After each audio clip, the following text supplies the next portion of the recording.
Rajgangpur Dalmia cement plant दुर्घटना मामला रे रुजु होला 3 मामला राजगांगपुर थाना रे 3टी मामला रुजु होईची बीएनएस रो दफा 299 और 106 रे मामला रुजु होईची डालमिया सीमेंट कारखाना अकुपायर और कारखाना मैनेजर का नारे मामला रुजु होईची तबे फैक्ट्री एंड बॉयलर विभाग पक्षरु गोटी एतला दिया जाईची तहसीलदार पक्षरु गोटी एतला दिया जाईची सेपरि मृत श्रमिकक भाई तंबेश्वर पात्र पक्षरु गोटी एतला दिया जाईची अन्य पक्षरे फैक्ट्री एंड ब्रॉयलर विभाग पक्षरु पावर प्लांट रे सेफ्टी मेजर्स ठीक न हेबा पर्यंत प्लांट बंद रखा निर्देश दिया जायछि। एपटे राजगांगपुर स्थित डालमिया सीमेंट कारखाना रे कोयला हपर भुसुड़ी 3 जनक मृत्यु घटिथिला घटना 3 दिन पर गतकाली 3 जनक मृतदेह उद्धार होइतिला गुरुवार रात्रि डालमिया सीमेंट कारखानार power plant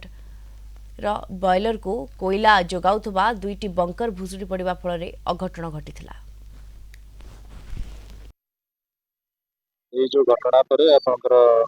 deputy director factories and boilers से प्लांट क्लोजर्स से डायरेक्शन देइछन्ति जेतेबेले पर्यंत से माने सेफ्टी मेजर्स एंश्योर न करिवे सेतेबेले पर्यंत से फाइंडिंग्स रे जहाँ भी आसीबो गवर्नमेंट रो रेगुलेशन